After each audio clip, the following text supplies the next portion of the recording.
Back to news. అది అనాథ పిల్లల విద్యాభివృద్ధికే నిర్వహించబడుతోంది. ఆనంద నిలయంగా పిలువబడుతున్న ప్రభుత్వ సంక్షేమ హాస్టల్ అది. దిక్కులేని వారికే కాక తల్లిదండ్రులు విడిపోయిన పిల్లలకు విద్యాబుద్ధులు నేర్పిస్తున్న ఆనంద నిలయం. అక్కడ విద్యాబోధనతో పాటు విద్యార్థులకు అదనంగా కొన్ని పనులను ఆ వార్డెన్ నేర్పిస్తున్నారు. ఇంతకీ ఆ హాస్టల్లో ఏం నేర్పిస్తున్నారు, విద్యార్థులు ఏ కొత్త విషయాలు నేర్చుకుంటున్నారో ఇప్పుడు చూద్దాం. భద్రాద్రి కొత్తగూడెం జిల్లా భద్రాచలం పట్టణంలోని ఆనంద నిలయం హాస్టల్లో అనేక మంది అనాథ విద్యార్థులు వసతి పొందుతున్నారు. వీరికి కావలసిన అన్ని సదుపాయాలను సర్కార్ కల్పిస్తోంది.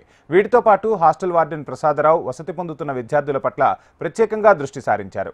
విద్యాభ్యాసం ముగిశాక సమాజంలో ఎలా బ్రతకాలి అనే విషయాలను, లోకజ్ఞానాన్ని విద్యార్థులకు పంచుతున్నారు. విద్యార్థులు వార్డెన్కు ప్రత్యేక కృతజ్ఞతలు చెబుతున్నారు. అందరికీ నమస్కారం. అది భద్రాద్రి కొత్తగూడెం జిల్లా భద్రాచలం బాలూరు ఆనందనిలయం హాస్టల్. మా హాస్టల్ పక్కన ఖాళీ స్థలం ఉన్నది. ఆ ఖాళీ స్థలంలో పిచ్చి మొక్కలు పెరుగుతుంటాయి. ఆ పిచ్చి మొక్కను తొలగించి పిల్లల కోసం ఆకుకూరలు పండిస్తే ఎలా ఉంటుందని మా సార్కి ఆలోచన వచ్చింది. ఆ ఆలోచనను వంటక వాళ్ళకి వివరించడం జరిగింది. ఆలోచన ప్రకారం వంటక వాళ్ళు స్థలాన్ని క్లీన్ చేసి స్థలంలో మొక్కలు వేసి విత్తనాలు వేసి ఆకుకూరలు పండించడం జరిగింది.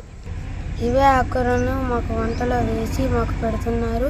ఎటువంటి కల్తీ మందులు వేయకుండా పెంచారు.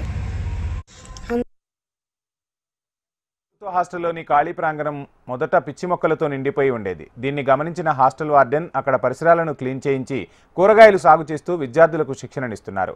ఎటువంటి రసాయనాలు లేకుండా పండ్ల తోటలు, పూల మొక్కలను ఎలా పండించాలో విద్యార్థులకు వివరిస్తున్నారు. అంతేకాకుండా అక్కడ పెరిగిన కూరగాయలను విద్యార్థుల కోసం చేసే వంటలు ఉపయోగించి వారికి ఆరోగ్యవంతమైన భోజనాన్ని అందిస్తున్నారు. ఈ విషయం తెలుసుకున్న పై అధికారులు హాస్టల్ను సందర్శించి వార్డెన్ ప్రసాదరావుని అభినందించారు.